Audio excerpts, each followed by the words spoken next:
Coming up people on in relationships, Sophisticated Mom. we starting to not know how to do it anymore. And so I definitely thought it'd be a cool thing to kind of point out some of the mistakes. So maybe as you date, you can figure out, am I doing some of these things? And is this the reason why I'm not in a relationship? If so, then maybe you need to do some introspection. Dedication, reservation, take a look inside your salvation. Do every good work, it takes patience, like a butterfly, transformation. What is up, guys? Sophia here, and I'm back with another video. Don't forget to subscribe so you can stay updated on all my videos, and don't forget to hit the notification bell, and don't forget to check the description box because I always put a lot of stuff in there, including my book for single women, which you might enjoy, because what we're going to be talking about, I'm going to be giving some advice for single women, and this is based off of the Netflix show Love is Blind. Caveat all the way, I have not watched every single episode yet, but the episodes that I did watch, I did want to bring up a few things. What I want to get into specifically with Love is Blind is how to pick a partner. So the one concept that I did like about Love is Blind, I do think it's a little weird that, you know, they're meeting and marrying people in 4 weeks. Let's not touch on that. But the art of getting to know somebody away from the superficiality. So I actually have a video on this that I'll link in the description box. So I definitely think that taking the whole, you know, yes, we want somebody that we're attracted to, but oftentimes put the attraction aside for a second and really see somebody for who they are and determine, am I just in lust with them? Do I just want to jump their bones? Do I just like their six-pack? Do I just like the way that they look? Or are they really going to be a good potential partner for me? Even if you choose to marry somebody, what is going to keep you guys together is not the fact that they looked really good. What is going to keep you together is who they are on the inside. If I had to choose between this person and this person was an absolute best fit, and maybe they're a 7 or a 6, maybe a 7, I'll say a 7, and this person is a 10, but they treat me like gook on the back of their shoe, a lot of people probably go for the 10 just because of the looks. But maybe you need to consider that 7. Maybe you need to consider how they treat you, how much they love you, and how much they are willing to give and sacrifice in the relationship. And I feel like we found that out a lot with Barnett, Mark, and whatever that girl's name is, because it's like Barnett, yeah, he was fine, and you could kind of tell by his swag, the women was drawn into him. But it's like, even when homegirl got matched up with Mark and he was really trying to give to her, she was still stuck on Barnett, who already had somebody else, and he was not interested in her, and the only thing she could say is, oh, he was my type. Okay, but if your type has not been serving you well so far, that you are on a reality show looking for love, then why on earth are you still concentrating on your type and chasing after a man who don't want you? To see her throwing herself at him in Mexico, you're shiesty. You're so fake. You were engaged to another man that you were leading on. He was engaged. He made his choice. And ultimately, she almost sabotaged the relationship that she had with Mark, chasing an illusion. Because the situation with Barnett, although he was attractive, was an illusion. She kept saying they had this oh so great connection. They didn't, because she chose somebody else.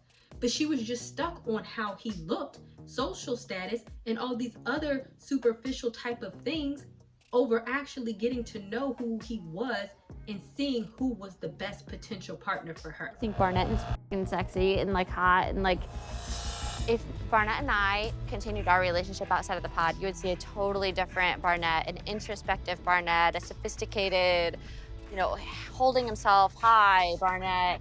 It would be complete opposite of what you see with him and Amber. It's interesting to see that he chose something completely opposite of kind of what we had going. Which brings me to my next point, is to be open. So one of the first couples who got married was a black and a white, a black woman and a white guy, and I thought he was really cute. But she had never dated a white guy before, and like she said, a lot of her past relationship used and abused and bruised her, and this was somebody who kind of came into it that was not like that. I feel like this environment has allowed me to date outside my race without even knowing. Mainly because Cameron and I's connection was so strong that I really didn't care what color he was. It just turns out that he was white.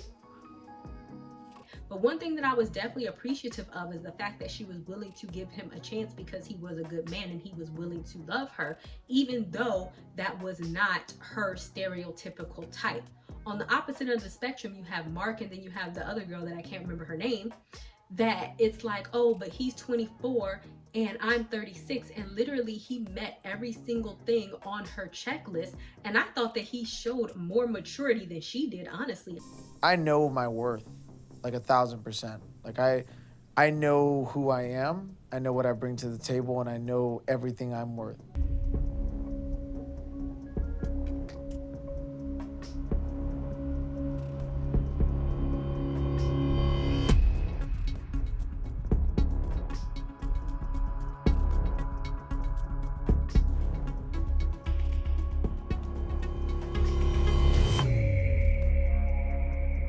Yeah, you know, he was young and I'm 36. I don't know if I would date a 26-year-old, but I definitely would be open to it in the sense that if he met everything on my checklist and you're trying to make it about, oh, are you mature? And she was mostly sabotaging the relationship and being more immature than he was, whereas I saw he was trying to be compromising and really give to her in the relationship. She was so closed off about what people are going to say about the age, what people are going to say about this, she was making up things that didn't even exist instead of being open into the experience. And what she did was that she wasted a lot of time sabotaging a good relationship with the good guy who really loved her and was really willing to do the most for her, just because she was concentrating on A, making things up in her mind that didn't exist, and B, issues that weren't even issues. And she wasn't open because he was not her normal type that apparently didn't work out in the past. Because Mark is very emotionally available. To me, it's a bit of a red flag. She wasn't married anyway. So evidently your type didn't serve you well. So why not just be open to new experiences? So if you find yourself getting into the same type of relationships with the same type of man and you want to focus on the type, why don't you just step outside of the box and just date somebody unfamiliar? I will accept a date in a heartbeat. I don't necessarily feel like, oh, I have to be super attracted to you in order to go on a date, or you have to fit this box in order to go out on a date. I also don't attach outcomes to dates. So if I go on a date with you, I'm really committed to talking to you, to getting to know you, and then I make my determination from there. You could really shoot yourself in the foot with potential partners if you are disqualifying them based on some preconceived notions that you have about them and you haven't even gotten to know the person yet. Next tip I'm gonna get into is to let go of the past. And I actually kind of touched on this, but I'm gonna touch on it again in two different forms. So the Mark Burnett and that other girl situation, it's like, even though he had chosen another woman and he was engaged to somebody else, it's like she just could not let go of the fact that he did not want her. Despite ending up with different partners, it was pretty clear that there was still some tension between Barnett and Jessica, especially considering how he rejected her after she was convinced that he was going to propose. But despite the way he treated her, it was evident that she still had a thing for him when she unabashedly flirted with him after a few drinks. There were 48 hours in the day. I thought about you for like 46 of those hours. Like, it was insane. The fact that he was not returning her feelings was incredibly obvious. It's like, no matter what, oh, I need to meet with him, I need to know, he was talking about making me his wife. Okay, but none of that matters, because guess what? He didn't choose you. He chose somebody else. And because you could not get over the fact that he didn't choose you and you were stuck on somebody who don't love you, and he told her that, no matter how many times she came to him, he was like, I'm happy now with my new wife, I'm happy, and she just couldn't take a hint. So how many of you guys stay stuck on somebody that didn't work and now you are limiting your own self? Maybe that person's off, married, they got a new girlfriend, and you still trying to pull and chase that person back. And need to realize what love is. What does it look like? Mark resorted to essentially recreating their pod dates by having them converse while being in different rooms. Why is there one meal in here and one in there? I just feel, I don't know, I guess where we're at, just kind of going back to the pod thing. Kind of It does not look like you chasing somebody who obviously does not want you. It does not look like you trying to force somebody to see how valuable you are, when really they have shown you everything but. Because if you hang on to all that baggage of the past, just like that girl, is going to affect your future. And just like the one black couple and I don't even know their name, but they end up getting they broke off their engagement because the guy became extremely defensive because he was bisexual. He got engaged to the girl. He finally told her that he was bisexual. And when she tried to talk to him about it, we don't even know how the conversation would have went because he automatically became super defensive. Very touchy to decide when to reveal my sexuality to Diamond, because I'm just not sure how she'll handle it. When they went to Mexico as an engaged couple, he decided to finally reveal to her that he had relationships with both men and women in the past. But after meeting with each other the next day, he blew up right away and made the entire situation far more dramatic than it needed to be. You're so defensive with it, though. Because I'm not gonna subject myself to that. I have to be I'm defensive. just Nobody saying has fought for how me I feel except about me. it. Nobody fought for me either. As their discussions went on, it became clear that Carlton couldn't be reasoned with and should probably learn a thing or two on how to be respectful towards women. Based on the fact that he had told other women this before and they left him. And all of a sudden, every time she was trying to talk to him, he called her a B. I'm sorry, what? That's why I don't deal with just like you. Oh, I'm now. You gonna call me a in my face? Like a B, a flat out B. And he starts snapping on her and going, and she's like, why are you being so defensive? I'm not. You're blaming her for things that you are blaming her for how other women have reacted to that sort of news in the past. Instead of saying this person is here after I told her I was bisexual, let me be open to talking to her to see how she feels about it. He automatically jumped to assumptions based on his abandonment issues and based on people judging him of the past. He automatically projected those emotions onto her, and then it turned into something completely catastrophic, disrespectful. He made fun of her lace front. He called her all type of B's. He threw the ring in the water, and really, it's like she was just trying to talk to him until she finally just got up and she was like, okay, you know what? Instead of trying to understand her perspective or letting his guard down, it's like he was punishing her for what he had experienced. And I think a lot of people do that. Whenever you're trying to step into a new relationship and a new partner, you have to understand that it is a new slate, point blank, period. That person don't have nothing to do with all these other people who have done things to you. They don't have anything to do with all the situations of the past and what people have done to you in the past. And so you can't continue to blame them or expect them to fix and overcompensate for issues that they had nothing to do with.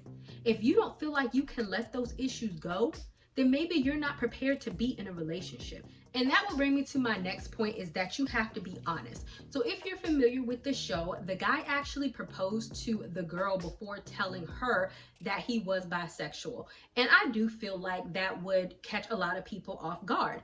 But I think that she probably would have been willing to look past it had he been willing to talk about it. But at the end of the day, whether it's bisexual, whether it's something else, a lot of people tend to hide things from a potential partner because they feel like if I'm transparent, then this is going to ruin the relationship. When in all actuality, whatever is in the dark is going to come out into the light. So it's better to be transparent to somebody up front instead of trying to keep these little important things about your character hidden. And then when they do come out later on, the person is pissed off because you should have told him that. He should have told her that. And now all of a sudden, they mad because you don't want them anymore, when really a lot of the relationship was built off deception. If the person wants to be with you and they love you, then they're going to be with you and love you based on who you are. You shouldn't feel like you have to hide certain dynamics about yourself in order for the person to stay or to be in love with you. If you have to do that, then guess what? That's not your person. I have known people who have lied about having kids so a guy will stay with them. You know, no matter if you have kids or not, other people do, or you're bisexual or not, whatever the case may be, other people do have the right to decide what they want to get in a relationship in or what they want to get invested in. And if they can't accept that, it's better to know up front. So don't try to trick people into being in a relationship with you based on hiding things about yourself, thinking that, oh, later on I'll say it or I'll just spring it upon them when it's too late. I would rather cut off a relationship early on because I know that they don't fit into my lifestyle or vice versa, than carry something out for years and years and years and slowly sprinkle onto them who I really am, knowing it's a deal breaker for them, waste years of my time, waste years of their time, and offer it not to work out anyway. And all of that could have been either squashed in the beginning, or they could have walked away had you just been true. And the last tip that I want to get into is stop being so defensive. When you look at many of the couples on Love and is Blind, and I have to show pictures of these people because I do not know their names, but the one girl who had the blonde hair and she was from Argentina, I believe, homegirl was completely like defensive for no apparent reason whatsoever. What we're missing. We're wondering what was missing? Social situations. Because I don't like to be in awkward situations, which you willingly do. The difference is, G, is when things are too good. No, when things are comfortable, you self-sabotage, as you always say, and you don't care what you destruct in the process. You don't care if you bring me down. You know how you tell me this is the best sex of your life? Have you noticed that I don't return the compliment? I've never initiated with you. You've always initiated it with me. That's the problem. Thank you so much. She often started random drama, which you don't even know why. She was always making assumptions and starting arguments for things that did not need to be an argument. Communication is one of the best things that you can do in a relationship, and the way that you do that is to not become defensive. Don't stop assuming what other people mean, or stop assuming what is coming out of their mouth. If you have a question about it, then you need to clarify and stop becoming so angry and explosive off of something. That is not a way to communicate your point. I think that is something that a lot of couples are missing. I feel that if you are direct with somebody and you just say, yo, this is what I'm feeling, this is that, this is this, and they communicate, and you can either come up with a compromise, you can come up with a resolution, and then sometimes maybe y'all might decide to break up. But whatever the case may be, turning defensiveness, escalation, or intentionally trying to sabotage the relationship, it does you no justice, and it does your relationship no justice, and it's a very frustrating situation to deal with somebody who is always defensive, yelling, or trying to sabotage the relationship. It's gonna be very difficult to just move forward in the relationship if it is always something, and they just feel like they can't have a normal conversation with you without you going crazy and bouncing off the walls, right? All right, I definitely hope that you guys enjoyed this. I might do a part 2 when I finish the series, but I thought that was such an interesting concept to do on this, just because, yo, people in relationships, we starting to not know how to do it anymore. And so I definitely thought it'd be a cool thing to kind of point out some of the mistakes. So maybe as you date, you can figure out, am I doing some of these things? And is this the reason why I'm not in a relationship? If so, then maybe you need to do some introspection, and maybe you need to kind of change that, right? All right, guys, thank you guys so much for watching, and I'll see you guys another day another time. Bye, y'all.